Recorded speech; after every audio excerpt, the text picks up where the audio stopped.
quelles sont les raisons qui m'ont poussé à écrire du contemporain? En fait, ce sont mes lecteurs qui m'ont poussé à écrire du contemporain. Je l'ai fait parce que j'en avais envie, mais à la base, j'ai des lecteurs qui lisaient donc mes romans fantasy, qui m'ont demandé si j'envisageais un jour d'écrire du contemporain et qu'ils aimeraient bien me voir évoluer dans cette sphère-là également. Et je me suis dit pourquoi pas. J'ai maturé parce que pendant longtemps j'étais là, non, c'est archi pas possible, je n'écrirai jamais de contemporain de ma vie. Et un jour je me suis dit pourquoi pas, c'est une bonne idée, pourquoi ne pas tenter? Alors j'ai tenté avec un recueil de nouvelles, d'auteurs variés auquel j'ai participé avec une nouvelle contemporaine, et j'ai vraiment adoré en fait écrire cette nouvelle, écrire dans ce monde qui est le nôtre, me l'approprier. Et c'est comme ça qu'est née mon envie vraiment d'écrire mon premier roman contemporain. Et une fois ce premier roman contemporain écrit, je me suis dit que c'était quand même vachement sympa et que j'avais bien envie de continuer à y évoluer.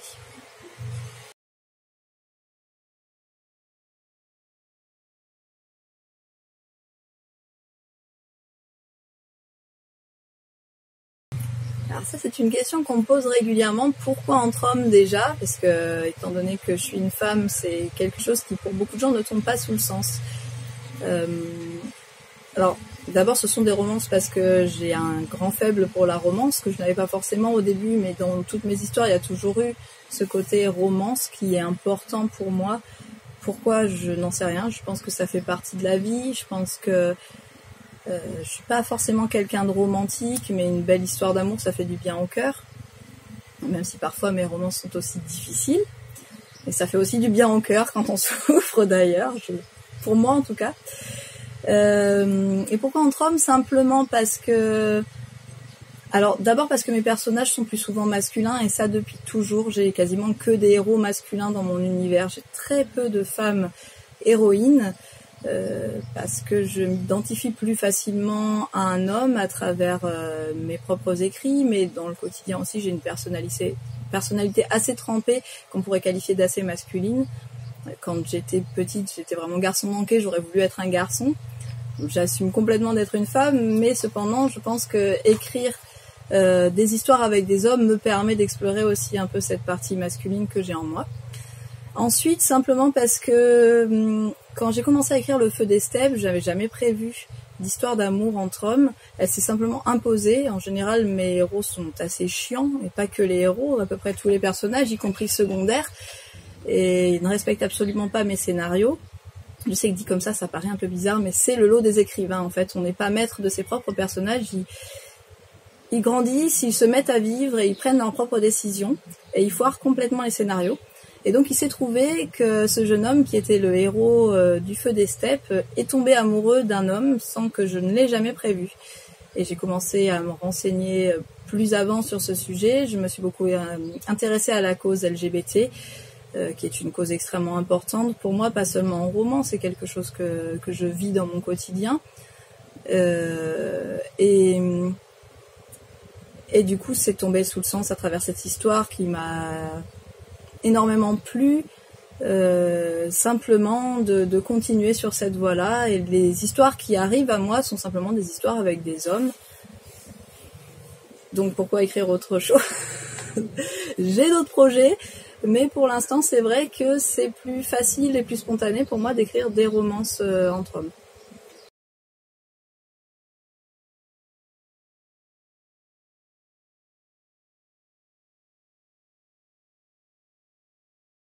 Alors oui, d'une part parce que j'ai des personnages féminins qui sont secondaires mais qui sont très forts dans certaines histoires. Je pense particulièrement à Léa, qui est la meilleure amie de Raphaël et Gabi de Foster Brothers et Summer Angels, et qui est un personnage qui à mes yeux mérite d'avoir sa propre histoire, qui n'apparaît qu'à travers ces héros-là, qui est extrêmement présente, qui est un personnage dynamique, drôle, très vivant, un peu badass, que j'aime beaucoup, que les lecteurs aiment beaucoup aussi, dont ils aimeraient aussi bien voir l'histoire, ceux qui ne lisent pas que de la romance gay, en tous les cas.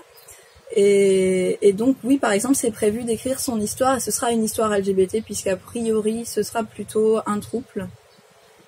Et voilà, donc j'ai d'autres histoires qui m'ont été demandées. En général, mes personnages secondaires dans mes univers, que ce soit fantasy ou que ce soit contemporain, sont très forts, sont très détaillés et très présents. Et je sais que beaucoup de lecteurs aimeraient que j'écrive les histoires de ces personnages secondaires, donc qu'ils soient masculins ou féminins. Et oui, j'ai des envies aussi d'écrire de toute façon des romances LGBT, que ce soit entre femmes, entre hommes, hommes-femmes, à deux ou à plus. J'ai des envies d'écrire ça aussi en contemporain et d'explorer le réel de ces histoires-là ancrées dans notre monde et dans notre époque.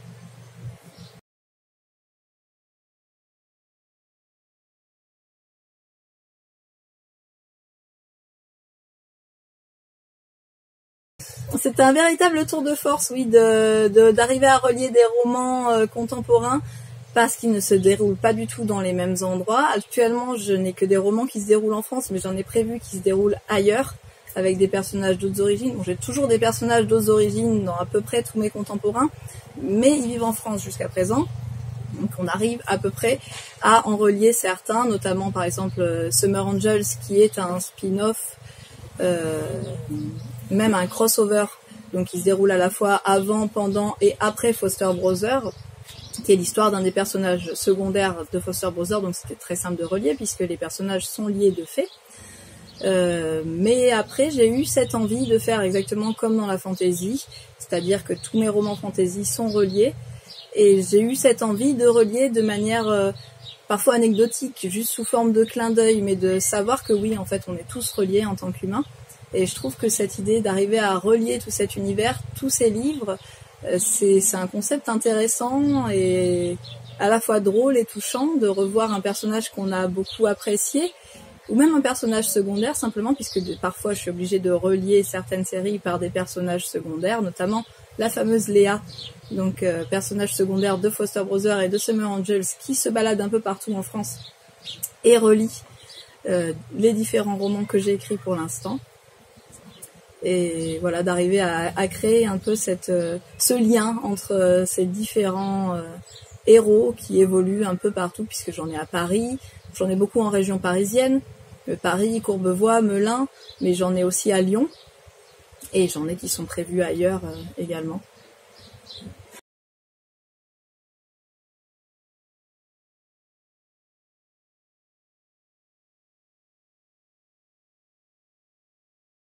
Il n'y a pas vraiment de raison à ça en fait, ça m'est venu spontanément. Donc, le premier que j'ai écrit c'est Foster Brothers. L'histoire n'avait pas besoin d'avoir une suite. Je sais que les lecteurs ont envie qu'il y ait une suite, mais il n'y aura pas spécialement de suite parce que il n'y a pas de raison d'être. Et ce sont des gros volumes. Pourquoi, encore une fois, je n'en sais rien. Ce sont des histoires qui méritent d'être racontées de bout en bout, sous forme donc de one shot en général. Même si dans le cas de Before You, il devait y avoir qu'un seul tome de prévu à la base aussi, donc c'était vraiment ce côté contemporain où j'avais cette envie de finir mes histoires en un tome, peut-être les rendre plus accessibles aussi. Et il s'est avéré que Before You, les personnages ont passablement dérapé, décidé d'écrire 3 tomes à ma place. Donc j'ai suivi le mouvement, et donc Before You est une trilogie, mais c'est en effet le seul. En général, ce sera oui des one-shots, sans raison, sans réelle raison. C'est comme ça vient comme ça.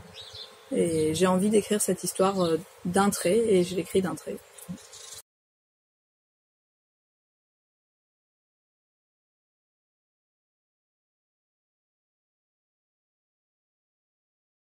Sincèrement non, parce que à mes yeux, à part la romance, il n'y a pas grand-chose d'intéressant.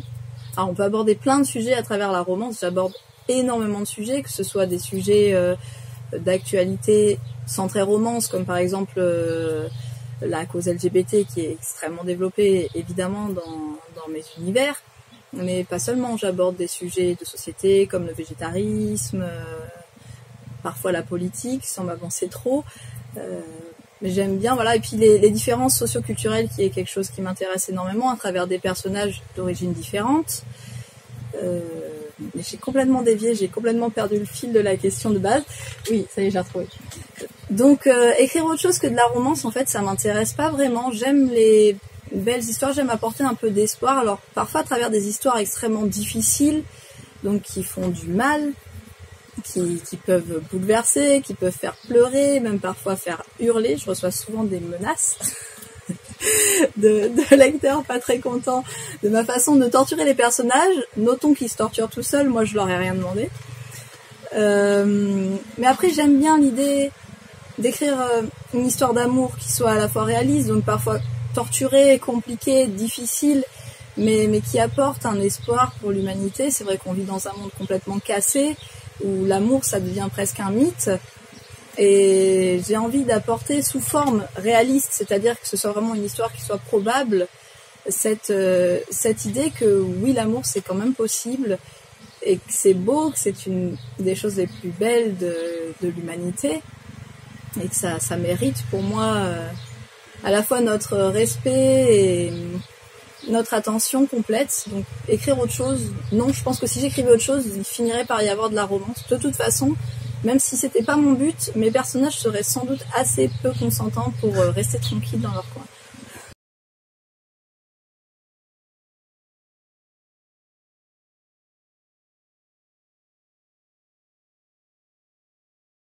Alors je suis pas du tout d'accord. Non, c'est vrai que j'ai des personnages très durs. Alors souvent je sais pas, parce qu'il y a généralement au moins un des deux qui a un passé plutôt cool, voire même extrêmement rayonnant. Pourquoi des passés très durs, je sais pas. C'est quelque chose qui me touche particulièrement, les histoires de vie très sombres. Faire rejaillir, faire ressortir ce côté sombre de l'humanité, ce côté torturé, ce côté malsain, cruel, violent, parce que c'est quand même, quelque part, c'est quand même une grosse part de ce qu'est l'être humain. Pour moi, l'être humain a tout à fait la capacité d'être un être lumineux, gentil, et c'est ce que j'essaye de montrer justement avec certains personnages qui ont eu un passé extrêmement facile, qui ont eu une vie à peu près parfaite, et qui sont des personnages justement très lumineux. Mais l'humanité, c'est quand même très dur. Et du coup, je trouve pas ça réaliste d'évoquer toujours des personnages qui ont juste une vie simple et joyeuse et où tout va bien. Donc, j'ai besoin, je pense, de cette souffrance, de montrer aussi que on peut descendre très bas. On peut avoir vécu des choses horribles. Il y a toujours une porte de sortie. Peut-être que ce sera jamais parfait. Je pense par exemple au personnage de Vlad de Tough Love, qui est prostituée, qui est slovaque, qui a vécu l'enfermement, la prostitution forcée, la drogue forcée en Slovaquie dans son adolescence et même dans son enfance, et qui est un personnage complètement brisé, qui ne croit plus en rien, qui ne croit plus en l'amour, qui ne croit plus en l'humanité, et qui pourtant, à travers une romance extrêmement compliquée qu'il va complètement rejeter, même au départ, puisqu'il n'en veut pas, il ne veut pas de ses émotions positives, va apprendre à constituer avec ce passé, non pas à devenir un personnage simple, joyeux et complètement heureux, non. Vlad, c'est un personnage qui sera jamais complètement heureux, sans aucun doute, mais qui va apprendre à vivre avec ce passé, à l'accepter et à le dépasser pour goûter à une forme de bonheur et pour pouvoir savourer les choses simples aussi de la vie, comme l'amour d'une personne qui tient à vous et qui est là pour vous. Et du coup, je pense que oui, vraiment, ce contraste, cette noirceur de l'humanité, aller chercher au tréfonds de ce que l'humain a de plus horrible, de plus répugnant, j'ai envie de dire, puisque j'évoque des sujets extrêmement durs, ça permet vraiment de recentrer, d'ancrer dans la réalité de notre époque, de notre monde, de notre genre humain, en fait. Et simplement arriver à dépasser ça pour montrer que oui, l'espoir existe, oui, l'amour existe, oui, le bonheur peut se trouver, même si c'est pas simple pour tout le monde.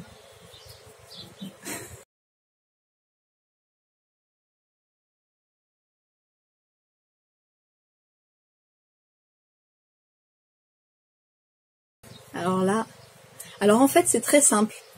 À la base, ils n'étaient pas du tout prévus en anglais. Quand j'ai cherché le titre pour Foster Brother, donc Foster Brother, ça veut dire frère d'accueil, donc ça parle du thème de la famille d'accueil. Et je cherchais un titre français à la base, puisque quasiment tous mes titres en fantasy sont en français.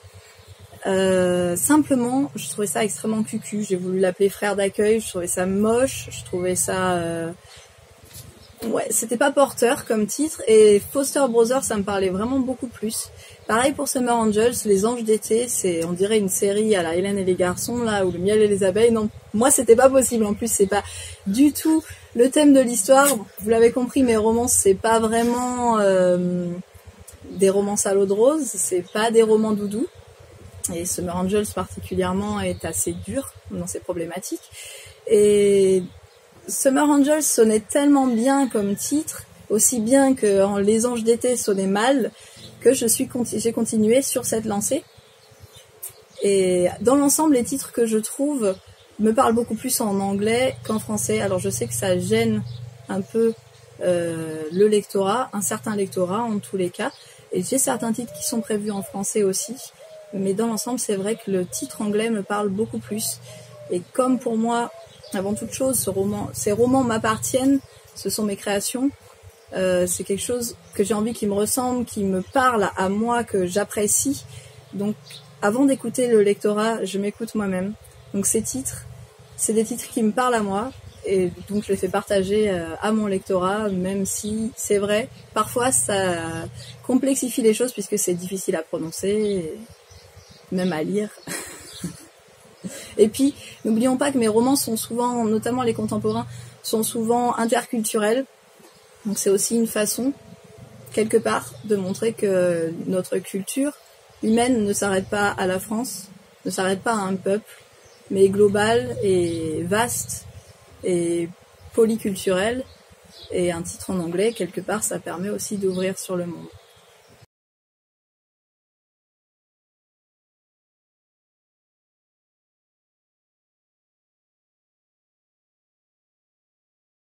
Alors non. Non, pourquoi? Parce que actuellement, dans mon univers de fantasy, on va dire qu'il a un côté futuriste, en fait, c'est de la science-fiction, vous n'étiez pas au courant. J'avais calculé dans mes derniers romans fantasy, donc Le Temps des cerises, on est situé à peu près aux environs de 2170, je crois, puisque j'ai eu, dans mes premiers romans, donc la Triade de la pierre sacrée se déroulait en 2002. C'était noté, c'était vraiment quelque chose que j'avais prévu comme ça, et se déroule donc entre les deux mondes, donc majoritairement dans le monde caché, mais un petit peu dans notre monde aussi. Et les séries avançant, on a évolué, donc on a pris quand même plus de 100 ans, plus de 150 ans même.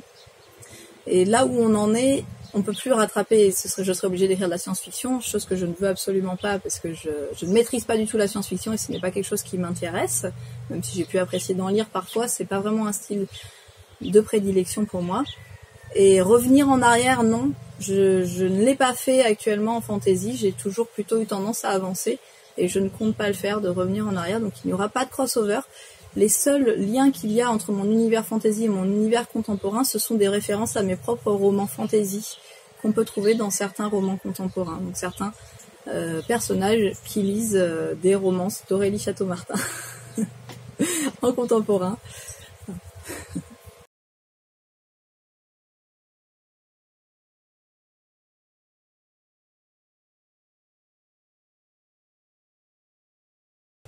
Mon personnage préféré en contemporain, alors j'aime beaucoup mes personnages en contemporain, j'ai un faible pour chacun d'eux, mais je pense que... Alors il y en a deux en fait. Le héros de Wicked Soul, donc que je surnomme Cœur Brisé, tout le monde surnomme Cœur Brisé pour l'instant, qui s'appelle Yuri, qui est un personnage androgyne qui ressemble par beaucoup de points à Maël, au final, que ce soit dans son passé, ou que ce soit dans son présent, sa façon d'aborder la vie, etc., qui m'a été inspirée par Maël, parce que ma petite muse décide de certains de mes romans et me les impose.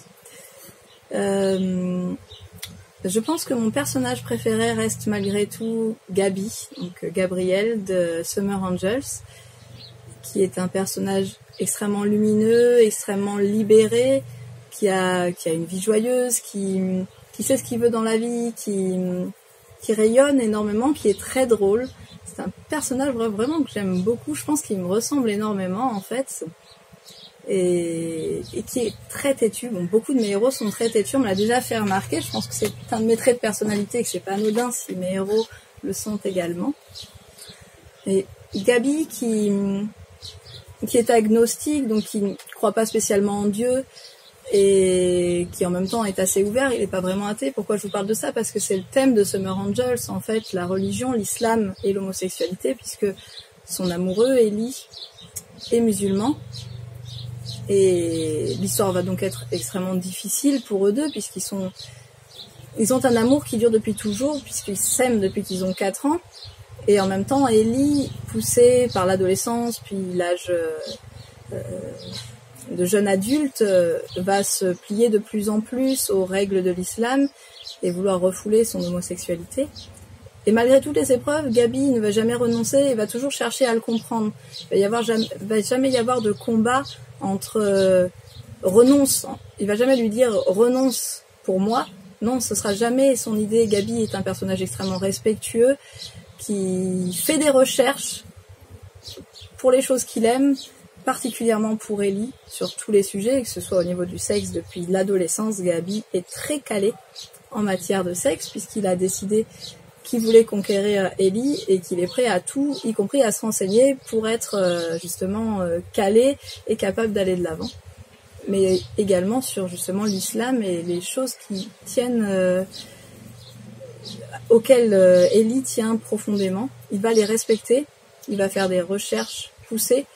Et ça, pour moi, c'est une histoire qui est extrêmement touchante et bouleversante. Et le caractère de Gaby, cette facette très respectueuse qu'il a, alors que lui, c'est un personnage très libéré, qui n'a pas vraiment de limites, c'est quelque chose qui m'a vraiment beaucoup touchée et travaillé et que j'apprécie énormément chez ce personnage-là.